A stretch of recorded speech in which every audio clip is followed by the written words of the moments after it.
नमस्कार, स्वदेश न्यूज देख रहे हैं आप। मैं हूं आपके साथ ऋषभ सोनी और लेकर आया हूं छत्तीसगढ़ की खास डिबेट, जिसमें आज हम बात करेंगे धर्म स्वतंत्रता संशोधन विधेयक पर हो रहे हंगामे की। छत्तीसगढ़ में धर्म स्वातंत्र विधेयक पर सियासत तेज हो गई है। इसी मुद्दे को लेकर सरकार और विपक्ष आमने सामने हैं। पूर्व मुख्यमंत्री भूपेश बघेल ने विधेयक को वापस लेने की मांग करते हुए सरकार पर राजनीतिक उद्देश्य साधने का आरोप लगाया, जबकि डिप्टी सीएम विजय शर्मा का कहना है कि पुराने प्रावधानों को हटाकर वर्तमान परिस्थिति के हिसाब से नया प्रस्ताव सदन में लाया जाएगा। इस विवाद के चलते विधेयक फिर से राज्य की राजनीति का बड़ा मुद्दा बन गया है। सदन में पेश होते ही इस बिल पर तीखी बहस शुरू हो गई। विपक्ष ने इसे प्रवर समिति को भेजे जाने की मांग उठाई, तो सरकार अपने रुख पर अड़ी दिखी। अब सवाल यह है कि क्या ये कानून धार्मिक स्वतंत्रता की रक्षा करेगा या फिर नई राजनीतिक जंग को जन्म देगा। हम इसी मुद्दे पर आज चर्चा भी करेंगे, लेकिन पहले देखते हैं एक छोटी सी रिपोर्ट। छत्तीसगढ़ में धर्म स्वतंत्र विधेयक पर एक बार फिर से सियासत गरमाई हुई है। इस मुद्दे को लेकर सरकार और विपक्ष फिर से सदन में आमने सामने हैं। दरअसल छत्तीसगढ़ विधानसभा में पेश किए गए इस विधेयक को लेकर आरोप प्रत्यारोप का सिलसिला फिर से शुरू हो गया है। नेता प्रतिपक्ष डॉक्टर चरणदास महंत ने सरकार के इस कदम पर सवाल उठाए। कहा, देश के 11 राज्यों में ऐसे बिल लंबित हैं, ऐसे में जल्दबाजी ठीक नहीं, पहले इसे प्रवर समिति को भेजा जाए। कांग्रेस का कहना है, इतने गंभीर मुद्दे पर बिना विस्तृत चर्चा के फैसला नहीं लिया जाना चाहिए और इस विधेयक को पहले विधानसभा की प्रवर समिति को भेजा जाना जरूरी है।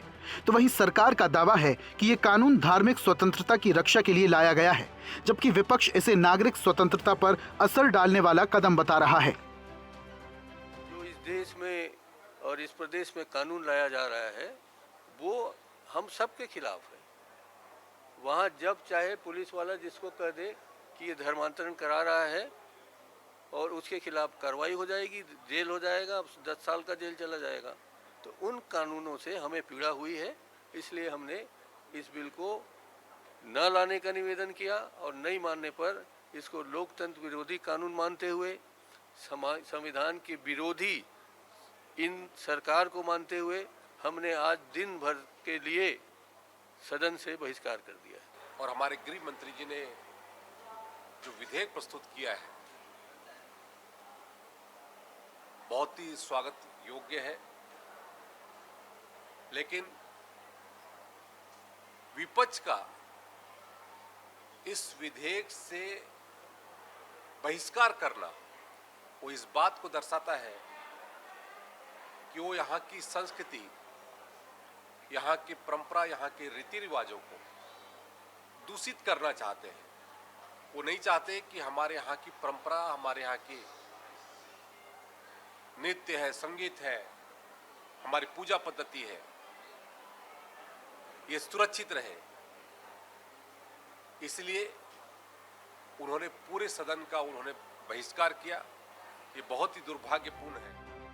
बहरहाल अब विधेयक को लेकर बढ़ते विवाद ने छत्तीसगढ़ की राजनीति में नई हलचल पैदा कर दी है। एक तरफ विपक्ष इसे अनावश्यक राजनीति बता रहा है, तो दूसरी तरफ सत्ता पक्ष इसे आवश्यक सुधार बता रहा है। एक तरफ सरकार इसे धार्मिक स्वतंत्रता की रक्षा के लिए जरूरी बता रही है, तो वहीं विपक्ष इसे नागरिक अधिकारों पर असर डालने वाला कानून मान रहा है। सदन के भीतर और बाहर इस मुद्दे पर बहस जारी है। अब नजर इस बात पर टिकी है कि क्या ये विधेयक मौजूदा स्वरूप में पारित होगा या फिर विपक्ष के दबाव में इसमें बदलाव किए जाएंगे। ऐसे में अब ये देखना होगा कि सदन में नया प्रस्ताव आने के बाद इस पर क्या रुख बनता है। ब्यूरो रिपोर्ट, स्वदेश न्यूज, रायपुर।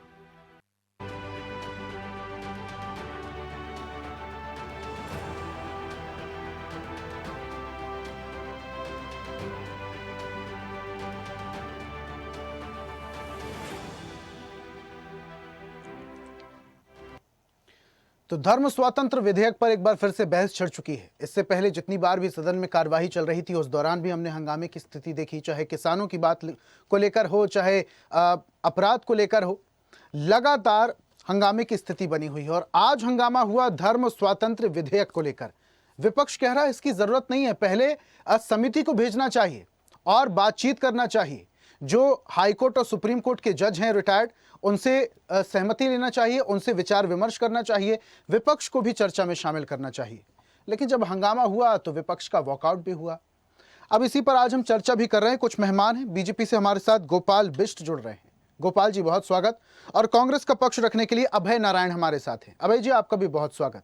और चर्चा की शुरुआत अभय जी आपसे ही करते हैं। ये जो नया कानून आ रहा है इसको लेकर आप लोग बड़ा हंगामा कर रहे हैं, कांग्रेस के विधायक वॉकआउट भी कर जाते। वैसे तो इससे पहले जब जब चर्चा हुई तमाम विषयों पर आपके विधायक वॉकआउट ही कर गए, और आज जो इतना संवेदनशील और महत्वपूर्ण विषय था इस पर चर्चा होनी चाहिए था, लेकिन आपके विधायक वॉकआउट कर गए। ये जो धर्मांतरण को लेकर कानून हो रहा है और छत्तीसगढ़ में धर्मांतरण के लगातार मामले सामने आ रहे हैं, आप लोग नहीं चाहते ये रुक जाएं? धर्मांतरण हो रहा है, ये 2 साल की सरकार में माहौल बनाया गया और ये 2 साल की सरकार एक दूसरे के धर्म में विश्वास पैदा करने में असफल रही और धर्मांतरण को लेकर इनका एक जो चुनावी एजेंडा है वो लगातार जारी रहा। विधेयक आया, विधेयक पेश हुआ जिसकी चर्चा बहुत दिनों से चल रही थी। कई बार हम सब डिबेट में बैठे और होती थी कि कानून आएगा और हम लोग कहते भी थे कि कब आएगा। आया, उस पर चर्चा प्रारंभ हुई और चर्चा प्रारंभ होने के समय जो सुझाव और आपत्तियां हमारे कांग्रेस विधायक दल के नेता प्रतिपक्ष डॉक्टर चरणदास महंत ने प्रस्तुत किया, उसको स्वीकार नहीं किया गया। न सुझाव स्वीकार किए गए, न आपत्तियां स्वीकार की गई और न उन बातों का सरकार की ओर से कोई जवाब आया, सीधे उसको खारिज कर दिया गया। तो लोकतंत्र में हम अपनी बात कहेंगे, हमारी बात पे कोई चर्चा नहीं होगी, हमारी बात नहीं सुनी जाएगी, तो हमारे पास धरना प्रदर्शन बहिष्कार, सदन में है तो बहिष्कार करेंगे, सड़क में है तो धरना प्रदर्शन करेंगे। ये हमारा संवैधानिक अधिकार है, उसका उपयोग कांग्रेस ने किया। अभी जानकारी प्राप्त हो रही है मुझे कि ध्वनि मत से पारित भी हो गया वो विधेयक। ये चाहते थे कि विपक्ष उस पे न रहे, वहां चर्चा ना हो, क्योंकि ये 1968 के कानून को 2026 में आप परिवर्तित कर रहे हैं। क्या बनाए हैं उसमें आपने? जो 3 साल था उसको 5 साल, जो 5 साल था उसको 20 साल तक की सजा, 25,000 जुर्माने को आप ले गए 5 लाख तक जुर्माना।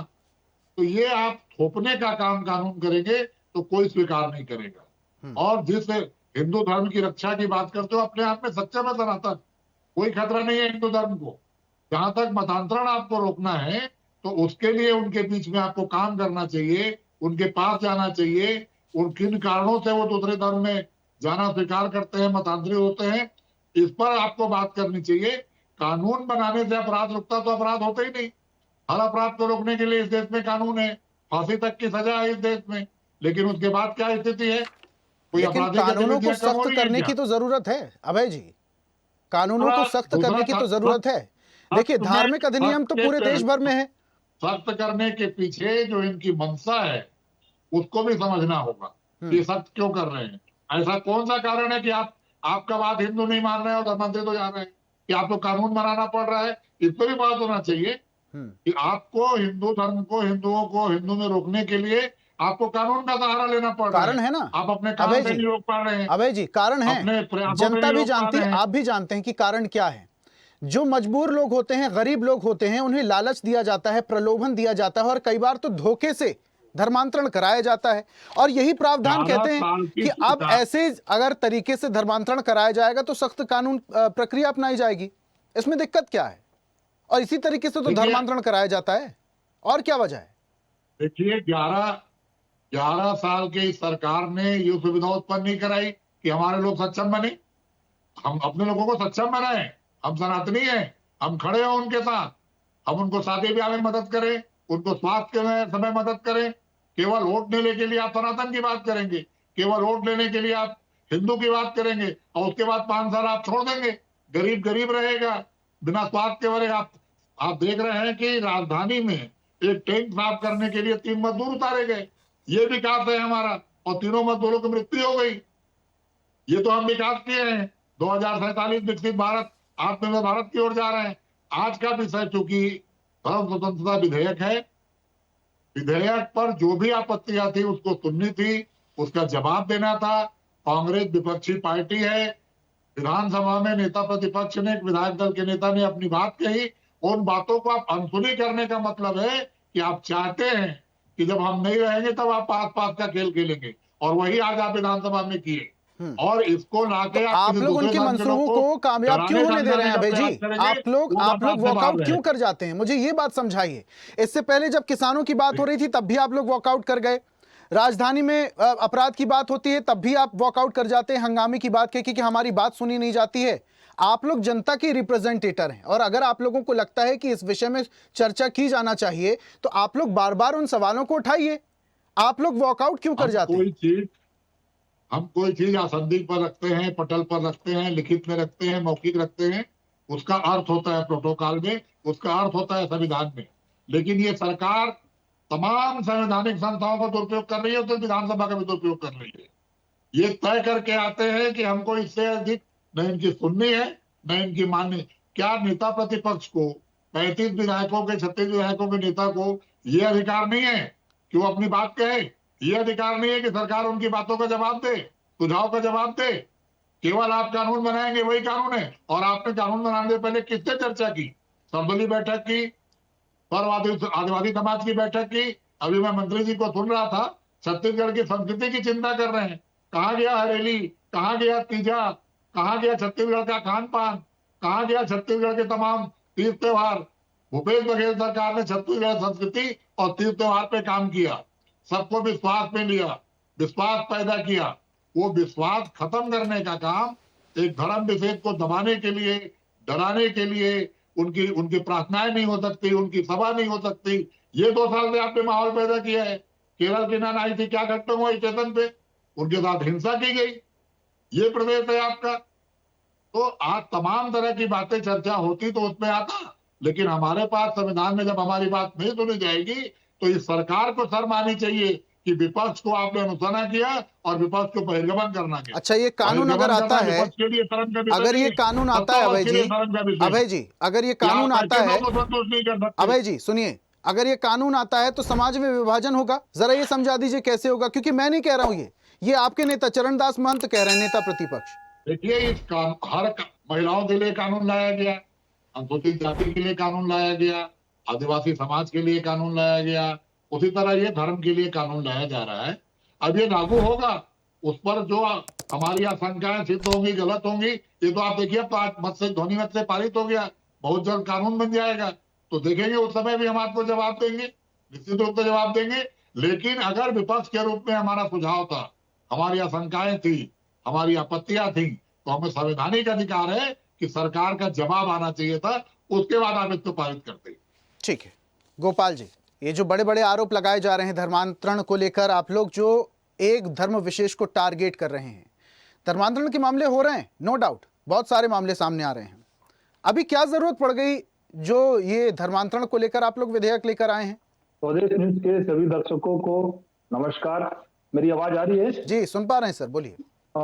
ऋषभ जी, धर्मांतरण को लेकर के और मतांतरण को लेकर के पहले भी डिबेट के कार्यक्रमों में शामिल हुआ हूं। यही कांग्रेस के प्रवक्ता पर कहा करते थे कि सरकार आपकी है, आप धर्मांतरण पे, गौरक्षा पर बिल क्यों नहीं लाते। आज प्रदेश के सबसे उच्च प्रभावशाली मंदिर पर इतने महत्वपूर्ण विषय पर चर्चा हो रहा था और विपक्ष का बहिष्कार करना इतने महत्वपूर्ण विषय को लेकर के, बड़ा दुर्भाग्यजनक है चर्चा में शामिल ना होकर के बहिष्कार करना। और सबसे महत्वपूर्ण बात, इस धर्मांतरण पर सनातन की बात कर रहे हैं, ये क्यों साथ खड़े नहीं इतने महत्वपूर्ण विषय पर। आज छत्तीसगढ़ जिस तेजी से धर्मांतरित हो रहा है, पहले तो हम लोग वनांचल क्षेत्र में और ग्रामीण क्षेत्रों में धर्मांतरण जैसे महत्वपूर्ण विषय को देखते या सुनते थे, आज ये शहरों के क्षेत्र में बढ़ते जा रहा है। रायपुर भी इस धर्मांतरण और मतांतरण से बिल्कुल नहीं बचा। क्या आज कांग्रेस के जो प्रवक्ता बैठे हैं साथ में, क्या रायपुर क्षेत्र में धर्मांतरण के विषय उनके जानकारी से अनभिज्ञ है? क्या विपक्ष ऐसे महत्वपूर्ण विषय पे भाग न लेकर के, तथाकथित बातें करके, जो कानून संबंध विधेयक लाया गया उसके साथ क्यों नहीं खड़े हैं, चर्चा में क्यों नहीं खड़े हैं और बात करते हैं यहाँ की संस्कृति, परंपरा, प्रथाओं को। गोपाल जी, आप लोग विपक्ष को साथ में खड़े होने का मौका ही नहीं देते ना, आप लोग सुनते ही नहीं है। नहीं, देखिए विपक्ष सवाल खड़े करता है, क्या आप लोगों का ये दायित्व नहीं है? आपका मतलब शायद सरकार का, तमाम नेता विधायकों का ये दायित्व नहीं है कि विपक्ष को भी भरोसे पर लिया जाए? विपक्ष धर्मांतरण का समर्थन थोड़ी कर रहा है, लेकिन जिस तरीके से आप लोग कानून लेकर आ रहे हैं, जो प्रावधान के तहत ला रहे हैं, जिस समय में ला रहे हैं, उसको लेकर विपक्ष सवाल उठा रहा है। और ये सवाल किसके हैं? विपक्ष के नहीं है, जनता को रिप्रेजेंट कर रही है ना विपक्ष। और अगर वो सवाल करते हैं तो सवाल का जवाब देने का क्या आप लोगों का दायित्व नहीं है? आपकी सरकार है इसलिए बिना चर्चा के ये कानून बन जाना चाहिए, ये सोच है आप लोगों की? ऋषभ जी, इतने महत्वपूर्ण मंदिर में चर्चा हो रही है, चर्चा में ये शामिल होंगे तो विपक्ष का जवाब, माकूल जवाब मिलेगा। पर आप चर्चा छोड़ करके बाहर मीडिया में आकर के अनर्गल बातें करेंगे, आप डिस्टर्ब करने की बात करेंगे, हमारे साथ खड़े होने की बात नहीं करेंगे, इस टाइप की बातें अगर करेंगे तो स्वाभाविक तौर पर ये विधेयक कानून सम्मत लाया गया है। और मुझको नहीं लगता कि विपक्ष को ऐसे महत्वपूर्ण समय पे वॉकआउट करना चाहिए या माकूल बहिष्कार जवाब करना की बात चाहिए। कर रहे हैं गोपाल जी आप। सदन में चर्चा हो रही थी, जी एमएलए सुनील सोनी जी जी। ने सवाल किया कि एक स्वास्थ्य चिकित्सालय है, वहां पर 5 डॉक्टरों की नियुक्ति है, एक ही डॉक्टर पहुंचता है, 4 गायब हैं। अजय चंद्राकर की तरफ से जवाब क्या आता है कि जो 4 डॉक्टर हैं वो धुरंधर 2 पार्ट देखने गए हैं, जब खत्म हो जाएगी तो वापस आए। ये तो जवाब रहते हैं आपके ही विधायकों के, आपकी तरफ से, और आप बोल रहे हैं कि अगर माकूल सवाल होगा तो माकूल जवाब मिलेगा। नहीं ऋषभ जी, चूंकि वो सब तो विधानसभा के भीतर कई प्रकार की बातें चलते रहती है, सदन के अंदर में चर्चाएं जब शामिल होती है बड़ा तो महत्वपूर्ण पक्ष विषय अपने है अपने तरीके से धर्म स्वातंत्र धर्मांतरण विधेयक, जैसे बड़ा विषय- महत्वपूर्ण विषय है गोपाल जी, इसको मैं बहुत वही- सीरियसली लेना होगा मैं आपको। उसी पे केंद्रित करना चाह रहा हूं कि धर्मांतरण जैसे महत्वपूर्ण विषय पर आज विपक्ष को बहिष्कार नहीं करना था, चर्चा में शामिल होना था, उनकी बात नहीं सुनी जाती, ये बात अनर्गल बात है। ऐसा ये केवल भ्रांति और भ्रामक बातें करते हैं। तब तो बहिष्कार हुआ, सुनी जाती तो हम बहिष्कार क्यों करते गोपाल जी?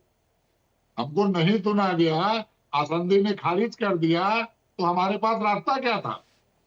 बहिष्कार का ही, वॉकआउट का ही इसको रास्ता था अभय जी आपके पास, सिर्फ वॉकआउट का ही रास्ता था। कोई देखिए, एक बार नहीं सुनी जाती, दूसरी बार सवाल करते, दूसरी दूसरी बार नहीं सुनी जाती, तीसरी बार सवाल करते, आसंदी के से अपना अनुरोध करते, विधानसभा अध्यक्ष तक अपनी बात पहुंचाते।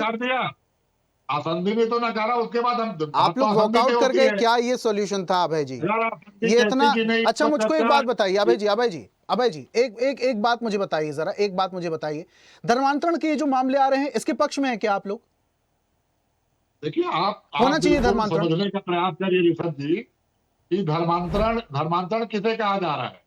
कि 2 साल की सरकार में आंकड़े जारी करे ना कि कितने संवैधानिक धर्मांतरण हुए और कितने छुपा के मतांतरण हुए, आंकड़े लाए ना सामने। अगर कोई अपनी सभा कर रहा है, अगर कोई चर्च में प्रार्थना कर रहा है, वो धर्मांतरण हो रहा है। ये माहौल बनाया गया, माहौल बना के विधेयक लाया गया और विधेयक ध्वनिमत से पास कराया गया बिना विपक्ष की उपस्थिति के। मैं आप दूसरी आंकड़ों की कह बात रहा कर रहे हैं अभय जी, आंकड़े मैं बता देता हूं आपको। जब से छत्तीसगढ़ बना है 1 नवंबर 2000 से, तब से जब आपकी सरकार थी उसके आखिरी कार्यकाल तक, आखिरी साल तक 60,000 से ज्यादा धर्मांतरण हो चुके थे। और आप आंकड़ों की बात कर रहे हैं, ये आंकड़े बहुत पुराने हैं और बढ़ गए होंगे। और अगर इस पर शिकंजा अभी नहीं लगाया गया, इस पर रोक अभी नहीं लगाई गई, तो क्या स्थिति होगी? आप लोग सीरियस नहीं लेते इस चीज को? ऋषभ जी, वो 60,000 में भारतीय जनता पार्टी का एक विधायक धर्मांतरित है जो सदन में बैठा हुआ है। इसमें भारतीय जनता पार्टी का बयान आना चाहिए ना। उसी 60,000 की अगर आप बात कर रहे हो, आंकड़े आपके सही हैं भाई, मेरे पास तो आंकड़े नहीं है, मतलब आंकड़े पूछा, लेकिन अगर आप 60,000 की बात कर रहे हैं तो भारतीय जनता पार्टी के कितने कार्यकर्ता धर्मांतरित हैं, कितने विधायक धर्मांतरित हैं? डबल दोहरा चरित्र का काम नहीं चलेगा। आप भारतीय जनता पार्टी की टिकट देते हैं, वो आपके टिकट से चुनाव जीतता है, वो विधायक है और धर्मांतरित है, वो संवैधानिक है कि अवैधानिक, ये भारतीय जनता पार्टी बताएगी। मैं कह रहा हूं धर्मांतरण बिल्कुल नहीं होना चाहिए, प्रलोभन से, दबाव से, लालच से नहीं होना चाहिए। अंधविश्वास की कोई गुंजाइश किसी भी धर्म में नहीं होना चाहिए। अंधविश्वास में चमत्कार दिखा के कोई हमें मंत्रांतरित कर रहा है, इससे सजग रहने का काम तो सनातनियों का है ना। और भारतीय जनता पार्टी तो उनकी पार्टी है, हर गांव में इनके कार्यकर्ता है। आप विश्वास पैदा क्यों नहीं कर पा रहे हैं? आप अपने भाइयों को समझाने में सफल क्यों नहीं है? उसके लिए कानून लाएंगे, जैसे रेप के लिए कानून, चोरी के लिए कानून, ठीक है, अपराध के लिए तो कानून, कहीं ना कहीं उसी कमी तरह रह जा रही है, धर्म बचाने का कानून इसलिए आएगा। लोग कन्वर्ट हो जा रहे कानून तो हैं, धर्म इसलिए बचेगा। दूसरा धर्म अपना और ले डबल रहे इंजन की हैं। सरकार, ठीक है, सनातनियों की सरकार, समय मुझे इजाजत नहीं देता। हिंदुओं लास्ट की कमेंट सरकार। Gopal ji, Gopal ji last comment. कानून आप लाया लोग जा रहा आप है लोग कानून सुधार के लिए। आप लोग बिल्कुल भी सतर्क नहीं है, आप लोग लोगों को समझा नहीं पा रहे। धर्मांतरण को लेकर कानून की बात आप लोग करते हैं। मैं एक बात पूछ लूंगा आपसे कि कुछ समय पहले जब मुख्यमंत्री विष्णुदेव साय ने स्पष्ट कहा था कि ये फंडिंग कहां से आ रही है, इसकी जांच होगी, रिपोर्ट सार्वजनिक होगी, उस रिपोर्ट का कोई अता पता नहीं है।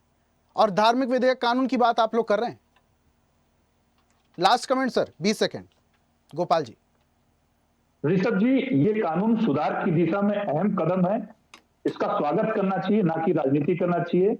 मतांतरित और धर्मांतरित जैसे विषयों पर और विधायक जैसे विषयों पर विपक्ष के प्रवक्ता का कहना बिल्कुल ठीक नहीं है। स्व इच्छा को कोई रोका नहीं है, लेकिन लालच और लोभान और किसी भी प्रकार का ऐसा भाव मंडित करके मतांतरित या धर्मांतरित करना बीमार सनातनीवाद भाजपा खड़ी है क्या? और सबसे बड़ी बात ये तो गरीबों को मदद करे, स्वास्थ्य की सेवाओं में वृद्धि करे, आप सहयोग की दृष्टि से ऐसे महत्वपूर्ण कार्य में आगे बढ़ चढ़ करके साथ दे। एक अच्छे लोकतंत्र के लिए विपक्ष का साथ खड़ा होना जरूरी है महत्वपूर्ण मुद्दों पे। अगर विपक्ष उस पर राजनीति करते तो दुर्भाग्य है। शंकराचार्य के साथ नहीं है। शंकराचार्य जी छत्तीसगढ़ में आके क्या बातें कर रहे, जरा उनको भी पढ़ लीजिए। वो तो भगवान है ना हमारे, वो तो धर्म गुरु है हमारे। उनके साथ आप नहीं है तो गरीबों और आदिवासियों और मजदूरों के साथ आप क्या खड़े होंगे? कानून बना के धर्म बचा रहे हैं, तो ये डबल इंजन की सरकार के लिए अच्छी बात नहीं है। अबे जी, कहां आप शंकराचार्य पर चले गए? वो तो बिल्कुल विषय से ही आप अलग हो गए। और गोपाल जी, आप कह रहे हैं कि विपक्ष को चर्चा में शामिल होना चाहिए। आप लोग चर्चा में शामिल होने कहां देते हैं? आप साथ में खड़े होने कहां देते हैं? सुनवाई नहीं होती अगर सदन में, तो विपक्ष के पास एक रास्ता है, वॉकआउट। और हम देख रहे हैं लगातार विपक्ष वॉकआउट कर जाता है। अब धर्मांतरण को लेकर ये जो कानून की बात हो रही है, कितना सफल होगा ये कानून, कितनी जल्दी बन जाएगा, इसको देखेंगे। बहुत शुक्रिया गोपाल जी हमारे साथ जुड़ने के लिए। अभय जी, आपका भी बहुत शुक्रिया चर्चा में शामिल होने के लिए, अपने तर्क रखने के लिए। आज हम बात कर रहे थे धर्म स्वातंत्र संशोधन विधेयक को लेकर सदन में हो रहे हंगामे की। हंगामा तो होगा क्योंकि एक बड़ा विषय है छत्तीसगढ़ में धर्मांतरण का, और धर्मांतरण को लेकर सरकार कोशिश कर रही है कि सख्त से सख्त कानून लाया जाए। अब कानून कितनी जल्दी बनेगा इसको लेकर, यह आने वाला वक्त बताएगा।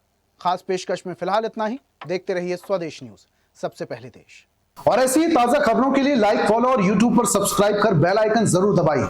और हर अपडेट के लिए विजिट कीजिए स्वदेशलाइव.com।